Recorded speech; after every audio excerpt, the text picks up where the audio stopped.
चला, good evening मित्रांनो. Good evening, good evening, good evening, good evening, good evening.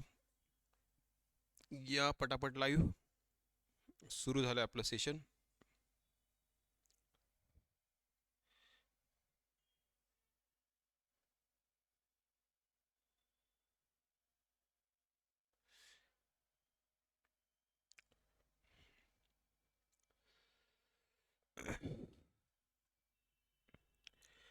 आवाज येतोय का?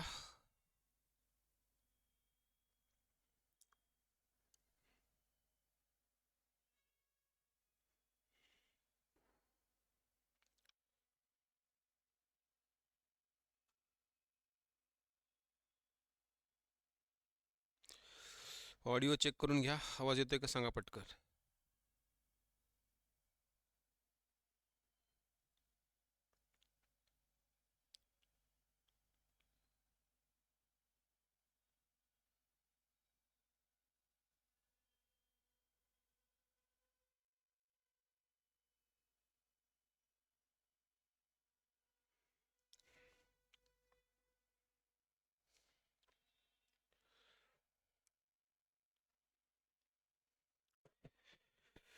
Good evening, good evening, good evening, good evening. येतोय ना आवाज? यस.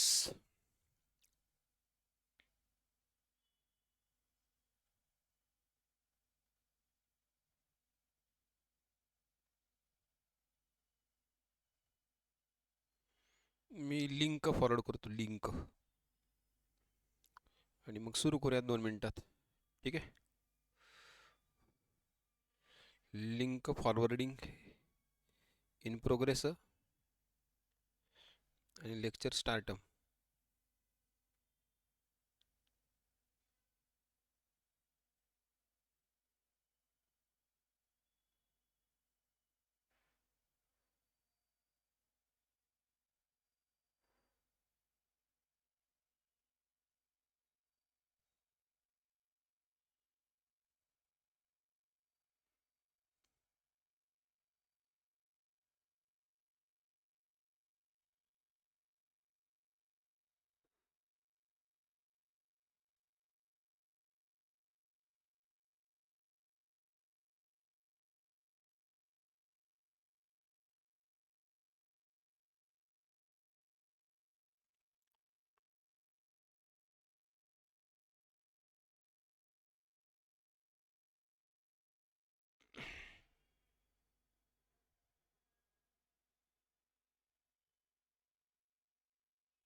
चलो, ओके, डन.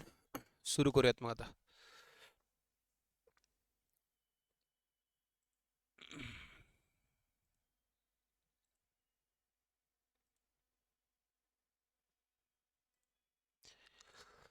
चलो, ओके.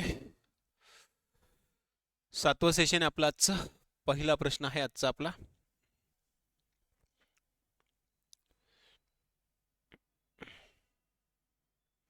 खाद्यपदार्थाचे डबे टीनने लेपित असतात पण झिंकने नाही, कारण काय?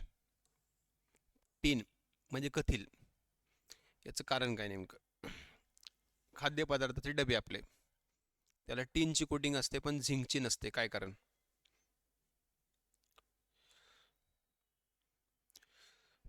Food cans are coated with tin but not with zinc. Food cans are coated with tin but not with zinc. Why?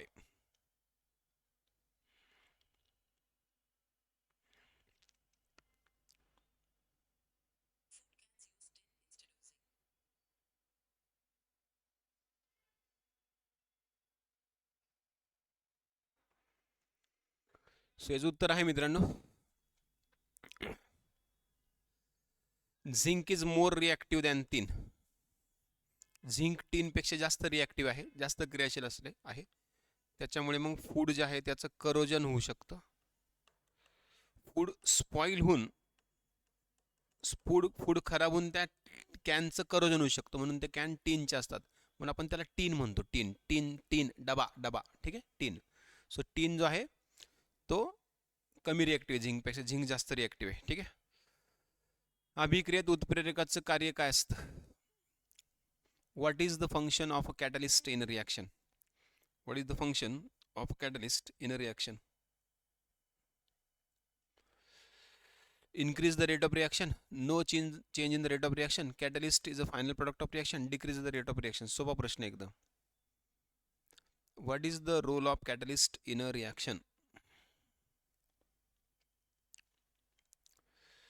So catalyst चा रोल असतो, it increases the rate of reaction. Rate of reaction वाढवण्याचं काम करतो. ठीक आहे. ज्या रासायनिक अभिक्रियेमध्ये उष्णता सोडली तर त्याला काय म्हणतात?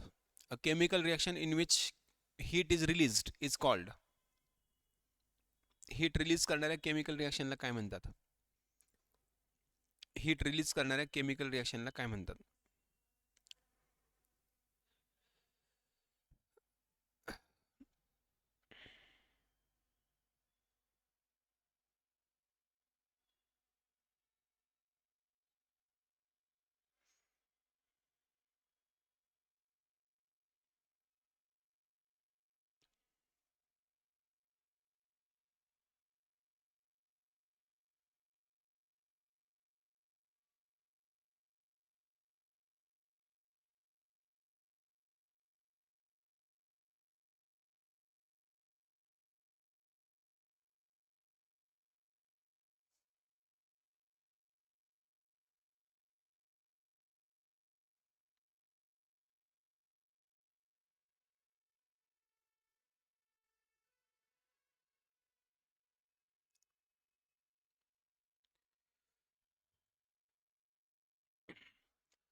अय पवन बाबा, पवन तू इकडे हे लेक्चर कर, याची उत्तर दे. ते कुठं पारसार्थ आणि फेरसार्थ करत बसतो ते नंतर कर.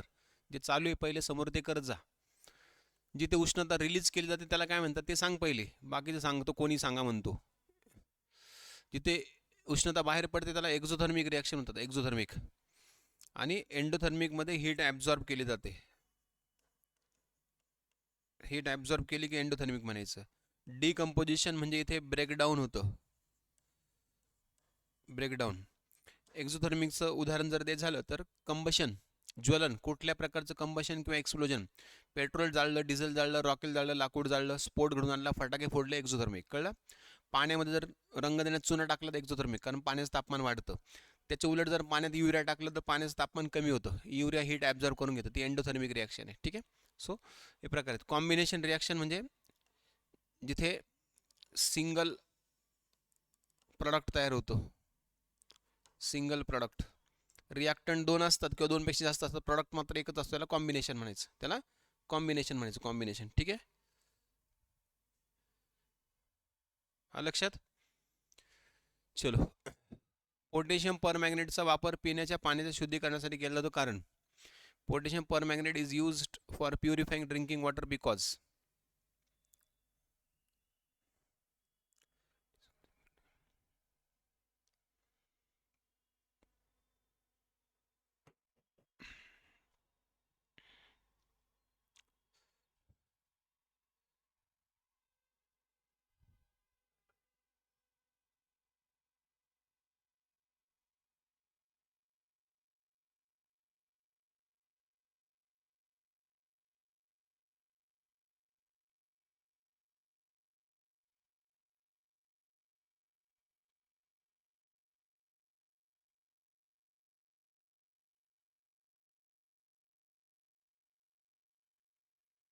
चला द्या उत्तर पटपट.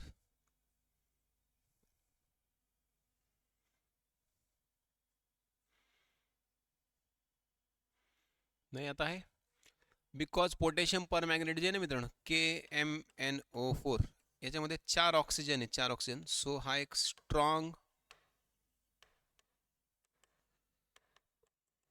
ऑक्सिडायझिंग एजंट आहे.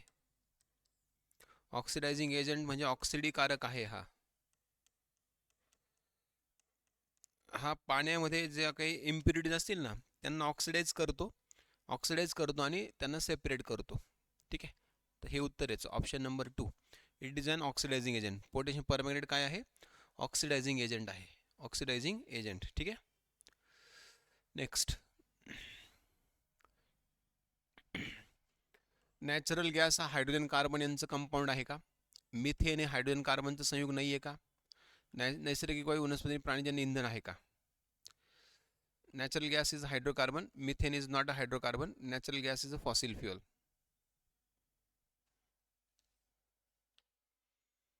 चला द्यायचं उत्तर. हा क्लास अभ्यास करण्यासाठी आहे MPSCचा.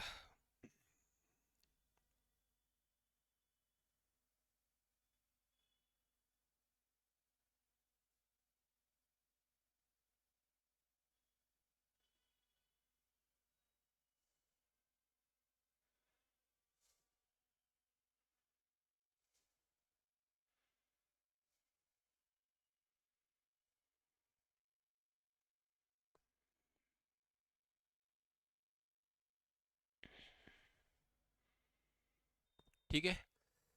नैसर्गिक वायू हायड्रोजन कार्बन यांचं संयुग आहे. नॅचरल गॅसमध्ये हायड्रोजन आणि कार्बन असतं. यस, नॅचरल गॅस म्हणजे CH4. मिथेन पण CH4च. पण मग इथे नसते म्हणले, त्यामुळे हे चूक आहे. हे बरोबर आहे. नॅचरल गॅस प्लांट ॲनिमल म्हणजे फॉसिल फ्युअल आहे, वनस्पती प्राणी यांच्या डिकम्पोजिशन पासून तयार झालं, हे पण बरोबर आहे. आणि क बरोबर आहे, म्हणजे ऑप्शन नंबर 3, पर्याय क्रमांक 3. ए आणि सी करेक्ट आहे. ए आणि सी करेक्ट आहे, म्हणजे ऑप्शन नंबर 3. ए आणि सी करेक्ट आहे, म्हणजे ऑप्शन नंबर 3. ठीक आहे, सी त्याचं उत्तर आहे. ठीक आहे. बिग बँग थेअरी, जो की प्रत्यक्षात इतिहासपूर्वकालीन अणूचा सिद्धांत आहे, तो कुणी मांडला होता? बिग बँग थिअरी, विश्वनिर्मितीचा सिद्धांत कुणी मांडला होता? Albert Einstein, Georges Lemaitre, Isaac Newton का Stephen Hawking? Big bang theory जो एक एन्शंट हिस्टॉरिकल थिअरी आहे, कुणी मांडली होती ही थिअरी? कुणाचा सिद्धांत आहे? बिग बँग थिअरी कुणी मांडली होती?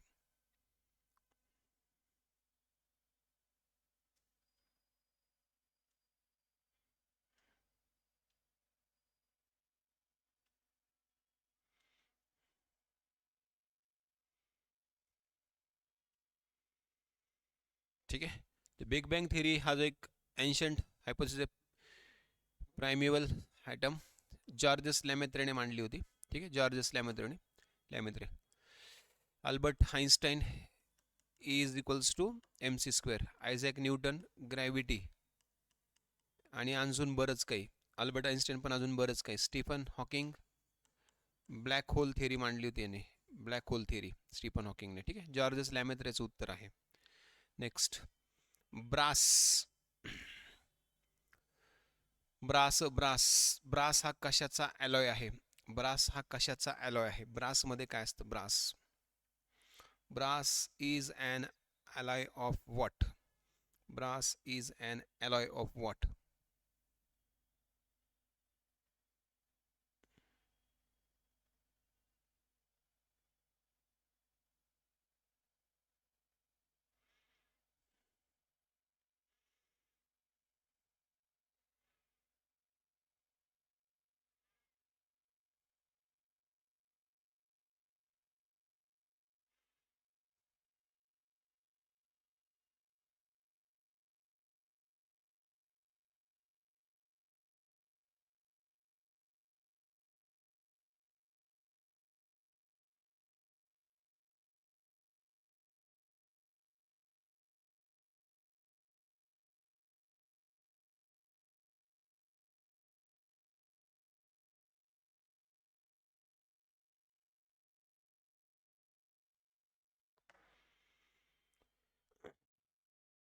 चला, ब्रास म्हणजे पितळ रे, आणि पितळ बनतं कॉपर आणि झिंक पासून. कॉपर आणि झिंक, कॉपर आणि झिंक ऑप्शन नंबर 2. कॉपर आणि झिंक ऑप्शन नंबर 2, पर्याय क्रमांक 2. ठीक आहे. तलाठीला सायन्स क्वेश्चन असतात ना, तलाठीला असतात ना सायन्स क्वेश्चन. चला, फेनॉल काय आहे? Phenol, phenol is an, phenol क्या है? फेनॉल, फेनॉल क्या होता है? फेनॉल, फेनॉल काय असतं?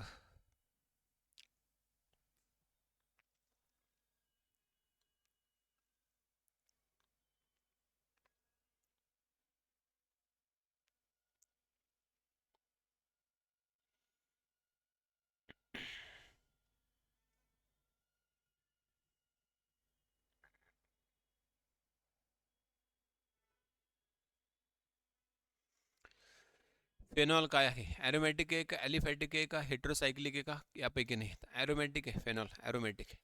ॲरोमॅटिक कुणाला म्हणायचं रे? ॲरोमॅटिक त्यांना म्हणायचं ज्यांच्याकडे ॲटलिस्ट 6 कार्बन असतील आणि त्या 6 कार्बन ॲटम्समध्ये अल्टरनेट सिंगल आणि डबल बॉन्ड असेल. कळलंय? जसं की फेनॉलचा फॉर्म्युला काय माहिती आहे? C6H5OH आहे, ज्याच्यामध्ये 6 कार्बन ॲटम असतात हे असे, आणि यांच्यामध्ये अल्टरनेट सिंगल आणि डबल बॉन्ड असतो. म्हणजे पहिल्या दुसऱ्यामध्ये सिंगल, तर दुसऱ्या तिसऱ्यामध्ये डबल, परत इथे सिंगल, परत इकडे डबल, परत इकडे सिंगल, परत इकडे डबल, आणि प्रत्येक कार्बनला मग एक एक हायड्रोजन जोडलेला असतो सिंगल बॉन्डने, आणि फक्त एका कार्बनला OH ग्रुप जोडलेला असतो. OH झालं. हे झालं फेनॉलचं स्ट्रक्चर. फेनॉल ॲरोमॅटिक कंपाऊंड आहे. ज्यांच्यामध्ये ही अट कंप्लीट होते त्यांना ॲरोमॅटिक म्हणायचं. ॲरोमॅटिकला ॲरोमाचाही सेन्स पण असतो, ॲरोमाचा सुगंध पण असतो. ठीक आहे, ॲरोमाचा. डांबर गोळ्या नाही का, कापूर, डांबर गोळ्या, कापूर गोळ्या ॲरोमाच आहे, लक्षात, ॲरोमॅटिकच आहे. नेक्स्ट, विरंजक चूर्ण वापरून पाण्याला निर्जंतुक करताना निर्जंतुकीकरण प्रक्रिया कशामुळे होते? इंग्लिशमध्ये बघा, in sterilisation of water using bleaching powder the sterilisation action is due to. कशामुळे होते? क्लोरीनमुळे होते का, HOCl मुळे होते का, नॅसॅन्डॉक्सिनमुळे होते का, CO2 मुळे होते? पाणी शुद्ध कशामुळे होतं? पाणी निर्जंतुक कशामुळे होतं? यापैकी पाणी निर्जंतुक कशामुळे होतं? ठीक आहे. ॲलिफॅटिक म्हणजे जे प्लांट्स आणि ॲनिमल्सपासून बनतात. ॲलिफॅटिक म्हणजे जे प्लांट्स आणि ॲनिमलच्या फॅट्सपासून बनतात, ज्यांच्यामध्ये स्ट्रक्चर एकतर स्ट्रेट असतं नाही तर ब्रँच्ड असतं. स्ट्रेट नाही तर ब्रँच्ड असतं. कळलं? स्ट्रक्चर स्ट्रेट किंवा ब्रँच स्ट्रक्चर असतं, त्यांना ॲलिफॅटिक म्हणतात. ठीक आहे, ओके. ॲलिफॅटिक हा शब्द ॲलिफॅटोज ह्या ग्रीक शब्दापासून बनला आहे. ॲलिफॅटोजचा अर्थ तो वनस्पती प्राण्यांची चरबी. वनस्पती प्राण्यांची चरबीपासून, फॅट्सपासून बनलेले कंपाऊंड्समध्ये ॲलिफॅटिक. ठीक आहे, ओके का? समजलं का? सो क्लोरीन, HOCl ह्याच्यामुळे पण पाणी शुद्ध होतं, याच्यामुळे पण होतं आणि याच्यामुळे पण होतं. कार्बन डायऑक्साईडचा काही संबंध नाही. सो ABC त्याचं उत्तर आहे. ABC किधर आहे? पहिलाच ऑप्शन आहे. ABC पहिलंच ऑप्शन आहे. ब्लिचिंग पावडर जे असतं ना, ब्लिचिंग पावडरचा फॉर्म्युला आहे CaOCl2. हे पाण्यात मिक्स झालं की याच्यातून क्लोरीन वेगळा होतो, HOCl तयार होतं आणि O पण तयार होतं, फक्त O. आणि या तिघांमुळे काय होतं? पाणी शुद्ध होतं. शुद्ध म्हणजे ॲक्च्युली पाणी निर्जंतुक होतं. पाणी जे आहे ते निर्जंतुक होतं. त्यात जर काही जर्म्स असतील तर ते मरून जातात, नष्ट होतात. ठीक आहे, आलं लक्षात? क्लिअर? चलो. आधुनिक मानवापेक्षा कोणत्या मानवाच्या पूर्वजामध्ये कर्पारगृहिकेची क्षमता अधिक होती? आधुनिक मानवापेक्षा, सध्याच्या मानवापेक्षा. Which primitive man had greater cranial capacity than the modern man? सध्याच्या मानवापेक्षा कोणाची क्रॅनियल कॅपॅसिटी जास्त होती? क्रॅनियम कुणाचं मोठं होतं? क्रॅनियम कुणाचं मोठं होतं? सध्याच्या मानवापेक्षा कुणाचं क्रॅनियम मोठं होतं? कवटीची साईज कुणाची मोठी होती? कवटीची साईज सध्याच्या मानवापेक्षा. माहिती तुम्हाला? निअंडरथल मॅन, जावा man, packing man, Cro Magnon man, कुणाचे?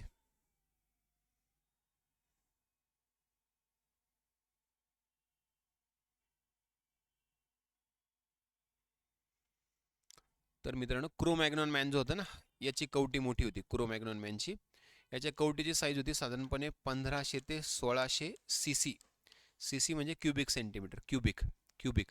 आणि सध्याचा जो मान आहे ना, म्हणजे आपण जे आहोत ना, आपली कॅपॅसिटी आहे 1300 ते 1400 CC फक्त. म्हणजे आता कमी झाली क्रॅनियल कॅपॅसिटी, ही साईज कमी झाली. यांची जास्त होती. ही खूप हुशार होते.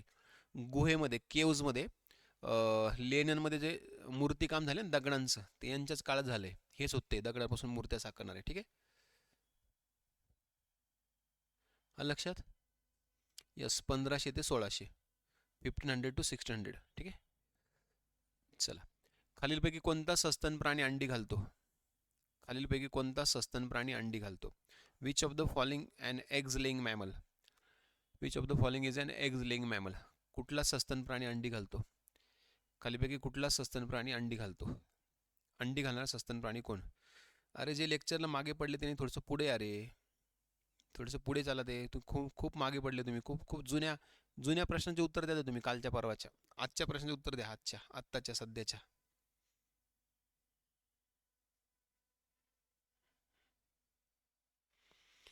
अंडी घालणारा सस्तन प्राणी कोण?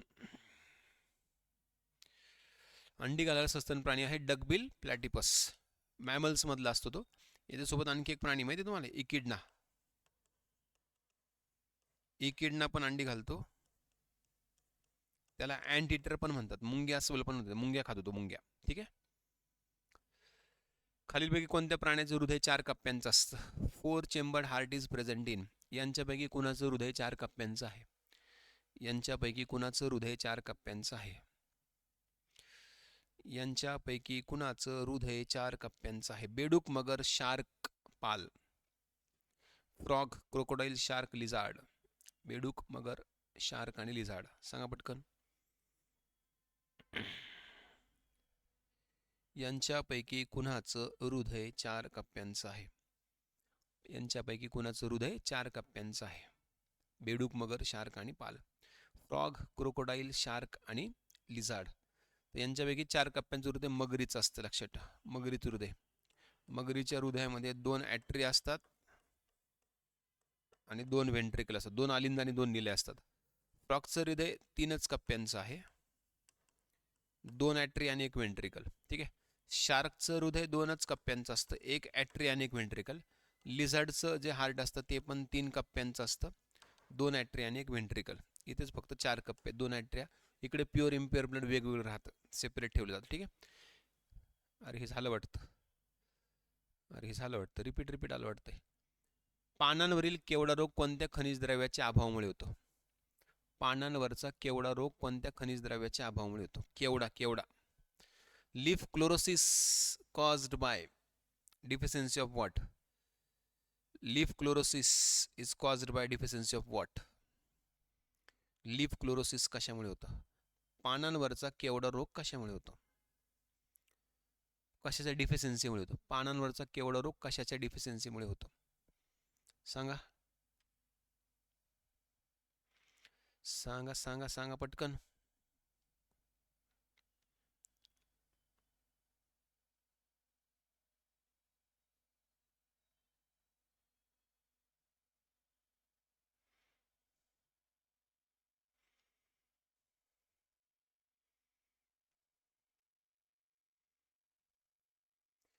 प्लांट डिसीज ना, ते जेवढे पार्ट होतील तेवढे करायचे, बाकी सोडून द्यायचे. आयर्नमुळे होतो. आयर्न मॅग्नेशियम यांच्यामुळे होतं, आयर्न आणि मॅग्नेशियममुळे. ठीक आहे. Iron deficiency, leaf chlorosis. वनस्पती वर्गीकरणाची नैसर्गिक गुणांवर आधारित सर्वात चांगली आणि लोकप्रिय पद्धत कुणी शोधून काढली? Who discovered the best and most popular natural system of plants classification?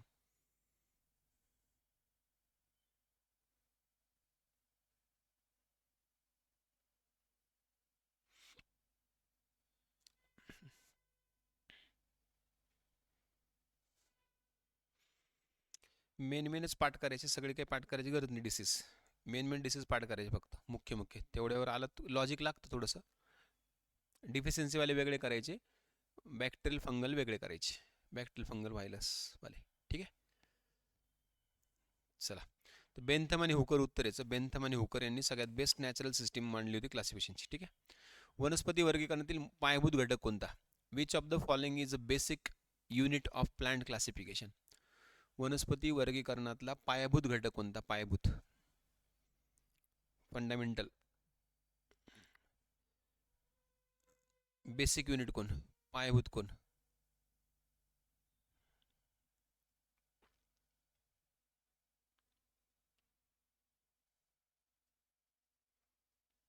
कुठला आहे? स्पेसीज पायाभूत घटक नाही का? KPC of GS, kingdom, phylum, class, order, family, genus आणि स्पेसीज बेसिक आहे. स्पेसीज काय? बेसिक आहे. ठीक आहे. चलो, ओके, धन्यवाद, थँक्यू व्हेरी मच. ओके, धन्यवाद, थँक्यू व्हेरी मच. परत भेटूयात उद्या पुढच्या नवीन 15 प्रश्नांसह. तब तक के लिए thank you very much. Bye bye, good night, जय हिंद. उद्या परत पुढचे 15 प्रश्न. ठीक आहे. चलो, थँक्यू.